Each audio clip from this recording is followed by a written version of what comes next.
Ladies and gentlemen, President Uhuru Kenyatta has suffered a major blow and a major setback. The Embu Governor, Governor Wambora, the man of 9 lives, officially today, being the last day of political transfers, officially dumped Jubilee Party and joined William Samoei Arap Ruto's party, UDA Party. That move by Governor Wambora, in my view, is significant politically speaking in this country, specifically as far as President Uhuru Kenyatta's politics is concerned and as far as the politics of the larger Mount Kenya region is concerned.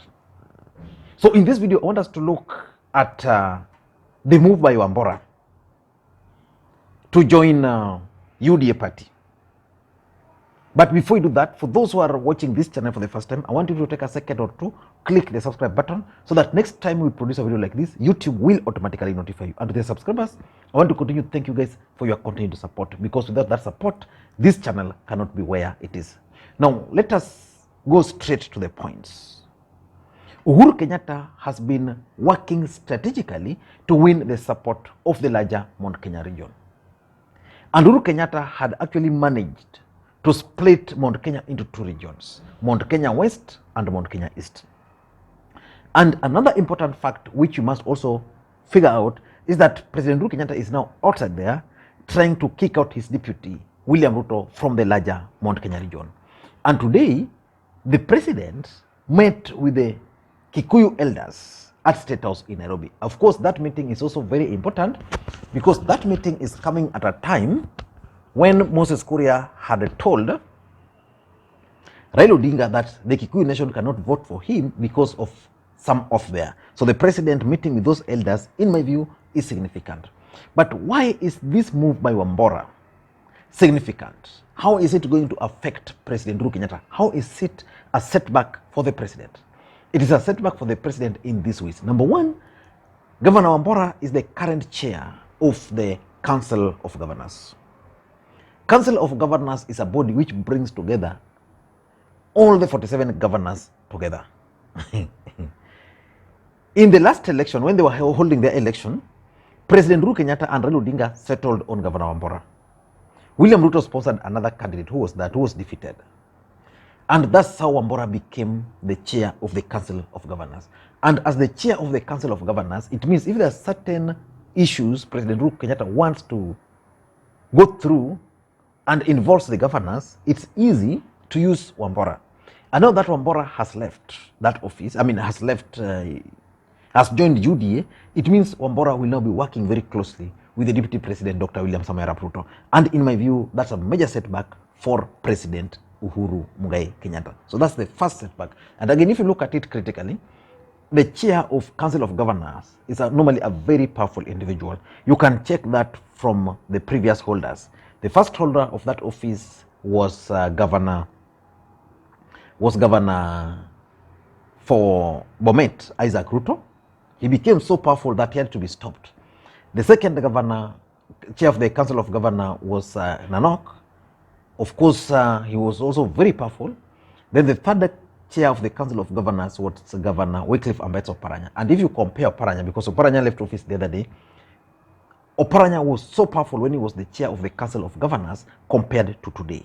So that office is very, very powerful. And now Wambora.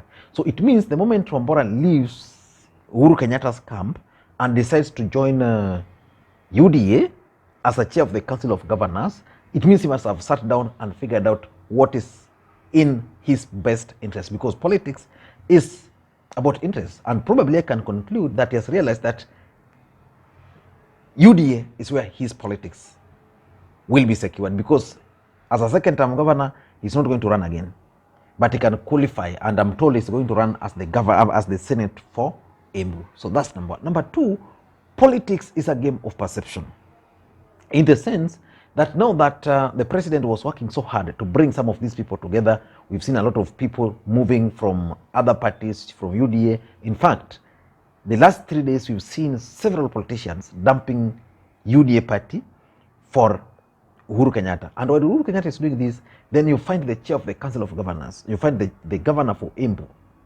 joining William Samoei Arap Ruto. And politics is a game of perception. The perception outside there is that what has forced Wambora to join UDA is because UDA is the dominant party in that region.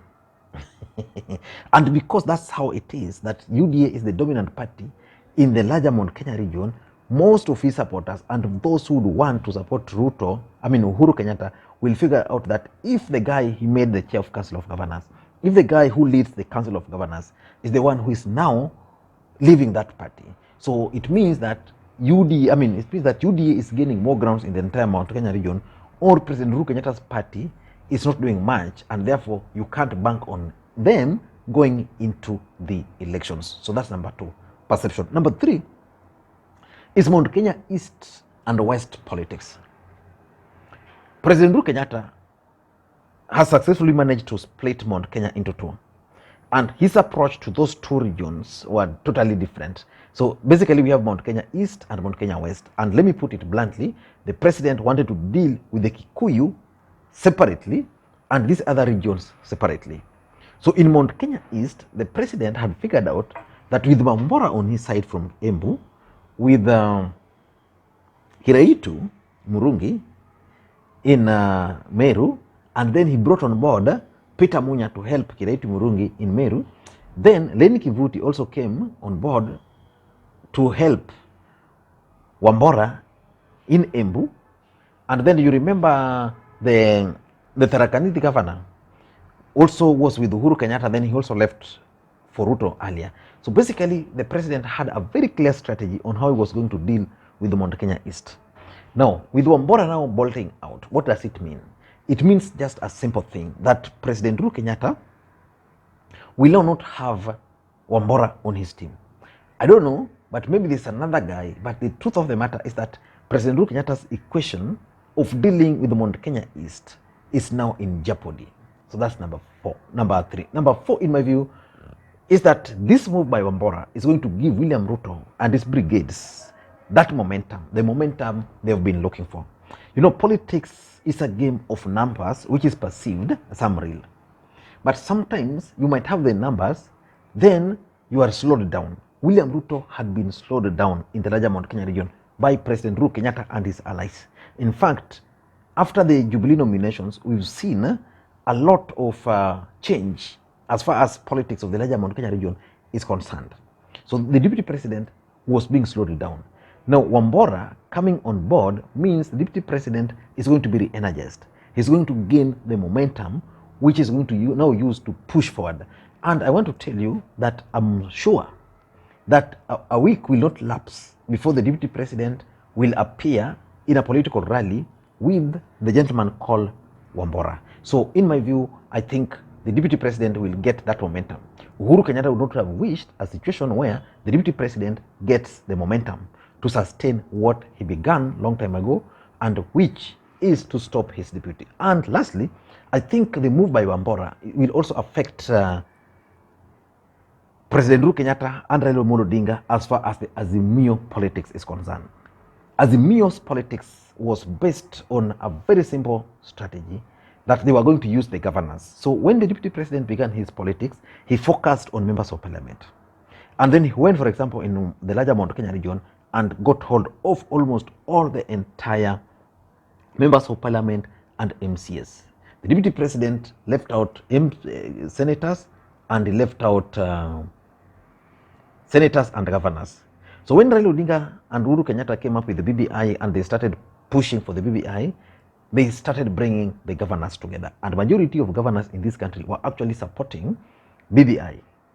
So after bringing them together, then BBI collapsed. So they realized that it's possible to mobilize this country using governors. So when now Azimio La Umoja came, President Uhuru Kenyatta and Raila Odinga then began using governors to actually mobilize for support. Like for example, when the Right Honorable Raila Odinga and President Uhuru Kenyatta are going to Meru, the person who is normally in charge is normally the governor, where Azimio governors are. So in Embu, Wambora actually organized a very successful meeting there for President Uhuru Kenyatta and Raila Odinga, the Azimio La Umoja meetings. Now that is out, where will Raila Odinga, where will Uhuru Kenyatta get the people who will go outside there and support their bid? Who will go outside there and mobilize for them? So in Meru, now at least there is Kiraitu Murungi. In Embu, he had Wambora, now gone. Now you go to Tharaka Nithi, there was Governor Njombi, what's the name of the Njoki? The governor for Tharaka Nithi is also out of equation. So which means they have now been slowed down. And that strategy of them, I don't know whether they're still going to work with it or they're going to dump it. That's my point. And importantly, there are other issues which have come up in this country.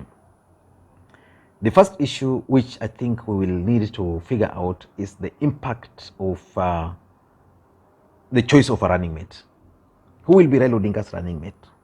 And how will that running mate impact on Raila Odinga's politics?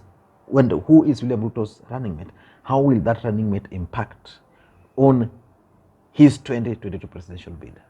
And again, President Uhuru Kenyatta today met with the elders from the Kikuyu nation at State House. That's a huge meeting. And it's my hope that tomorrow when we wake up, that video should be up. If it won't be up, because remember already I told you I'm in holiday. That's why you are seeing a lot of a lot of things. I'm actually just recording from my balcony. Yeah, that's my balcony. But I'll do that video. Meeting with the elders coming at a time when Moses Kuria had just invoked the circumcision and the oath. And also Moses Kuria is today saying that Mount Kenya region are willing to support Ruto, even if he will not choose someone from the larger Mount Kenya region. What is motivating Moses Kuria to post whatever he is posting? Until that time, this is Makwiny. Bye-bye.